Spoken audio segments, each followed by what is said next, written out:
Shortest video ever made on the unboxing of a classic 30-pin USB cable.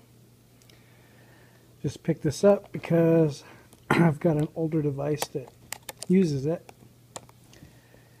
Well, bought an older device that uses it, and they had some third-party aftermarket 30-pin cable on it. It's a little harder with one hand than I thought it would be.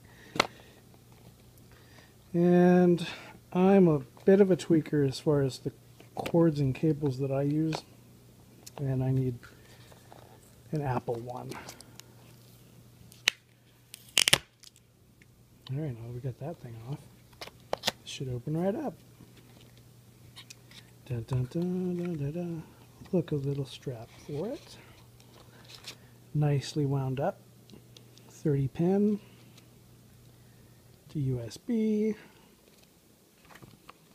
Anything else in here? Empty. Just this. Looks like your warranty information. Stuff that the average Joe will never ever read.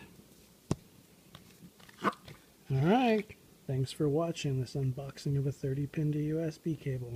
Classic.